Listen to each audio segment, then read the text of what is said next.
Welcome to our academic skills video series hosted by me, your favourite librarian. This video is going to help you to think more about how you go about finding sources to use in your coursework and other assignments.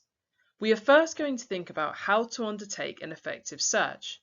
We are then going to move on to how to assess what you have found to ensure you are using the best sources possible in your work. To start, you need to know two things. The first is what you are researching. This may sound obvious, but if you don't have a clear idea of what you are trying to find, how will you find it?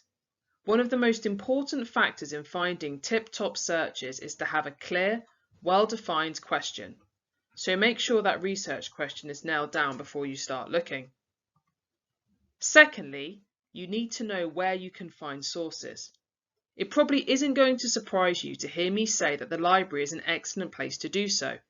I don't just mean the books that we have on the shelves, but also the different database subscriptions you have access to. Doing a quick smash and grab on Google is not going to give you the best sources you can, and more importantly should, use in your work. Okay, do you know both of those things? If so, let's get this show on the road. I'm going to go into the world of fishing here, but please stick with me as it will help us to think about finding sources. We have two different illustrations of fishing here. The large fishing boat provides us with a vast quantity of fish.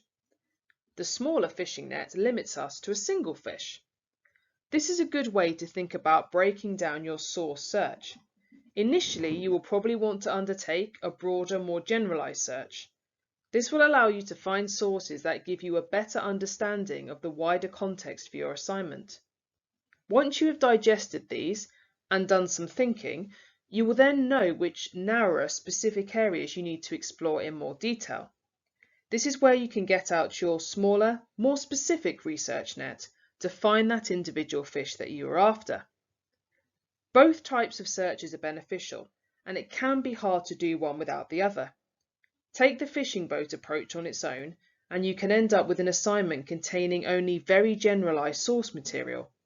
Spending hours at the start with a very small research net means you may well find sources you don't yet understand or cannot link to your work as you don't have the knowledge to hang them off.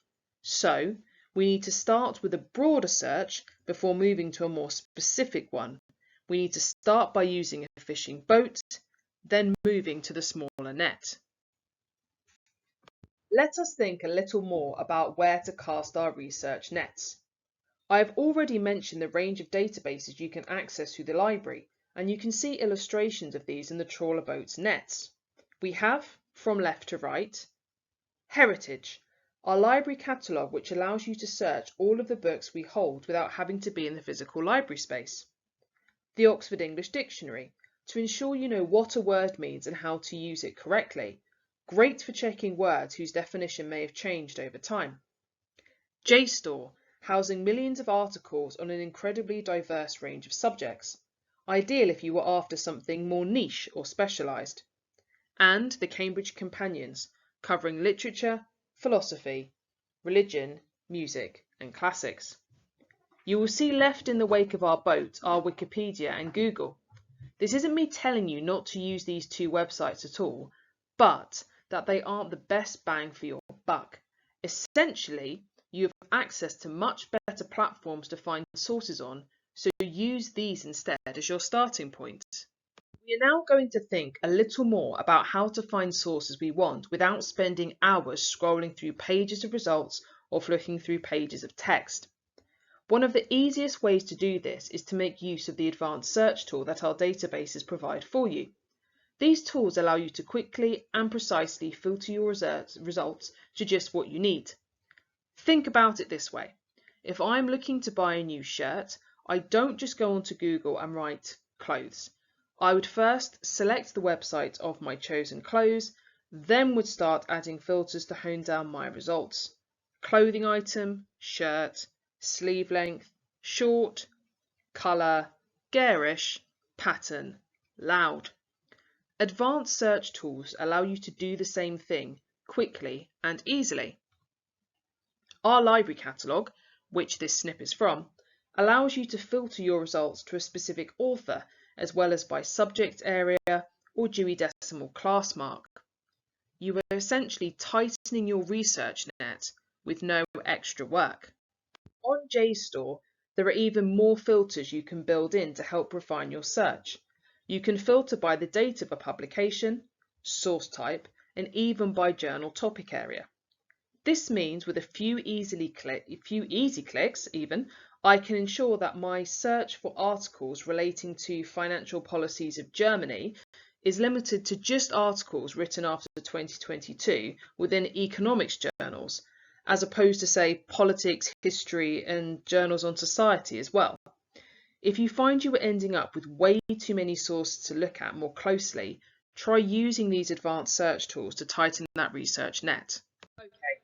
We've thought about how to undertake effective searching in terms of filtering our results down. Once you have found a source, it is important that you can quickly assess if it will be useful to you. You don't want to waste time reading something which isn't relevant to your work. To help assess how useful a source is, we are going to be using a tick model. Think of this as a way to mentally tick if a book is worth exploring. First, we have T, which stands for title. Does the title of the book cover what I need it to? Prisoners of Geography, 10 maps that tell you everything you need to know about global politics, has already given me a pretty big hint that it is covering politics, or geopolitics to be precise. I wouldn't want to be looking at this book if I needed information on how to build an electric car. The next letter in our tick model is I, standing for index. You can find the index at the back of a book. The index lists keywords, people, places, or events that feature in the book, as well as telling you which page or pages you can find information relating to this on.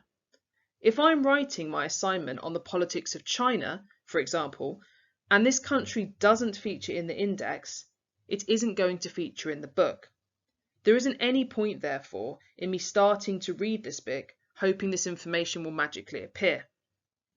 The last letter in our model is C, for contents.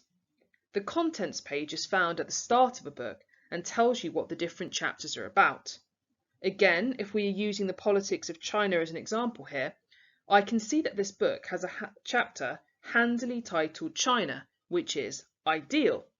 If I was wanting to explore the politics of Australia, this book wouldn't be useful to me, as this information isn't covered in one of the chapters outlined in the contents. Remember that you don't need to read every chapter of a book if it isn't relevant. As I want information on China, it isn't wrong if I don't read the chapter on this book concerning the Arctic. You need to be selective with both your sources and your reading time. I have included a bonus JSTOR tip here as we all enjoy a little research gem. JSTOR contains millions of articles. It may seem a little like these are all floating around on the internet. However, articles are housed in journals much the same way as chapters live within books. Take a look at the journal title to see if this is relevant to what you need your source for. All of the journal titles on JSTOR are handily also hyperlinks. This means that if you find an excellent article, you should click on the journal to see what other useful articles it may have for you. I hope this has helped you to think more about how to approach finding your sources as well as assessing their usefulness. To end, I'm going to throw down some top tips to keep in mind when searching. The first is that you need to give yourself enough time. Good research is not quick research. Make sure that you map out how long you have to undertake your research and what you want to do with this time, especially in terms of broader and narrower searching. As we have seen, it is easy to use advanced search tools and the tick model to help find the best sources that you can. Be selective with these sources. You shouldn't read something just because it's there at the top of a results page or the first book you pick up in the library. Make sure it is relevant to your assignment and is going to help and not hinder your exploration of the topic. You can always ask for help. There might be a number of reasons why you're struggling to find sources. Potentially your research question might not be clear enough, so you aren't sure what exactly you're searching for. You might be casting your research nets in the wrong places, or maybe you're just overwhelmed with the amount of results you're getting back in those nets. Lastly, remember that everyone is here to help you. You can speak to your teacher if you're struggling with your research. You are, of course, always welcome to drop into the library or book a one-to-one meeting with me using the Book a Librarian tile. Do also take a watch of the other videos in the skills series to help hone those academic skills further. Happy source finding!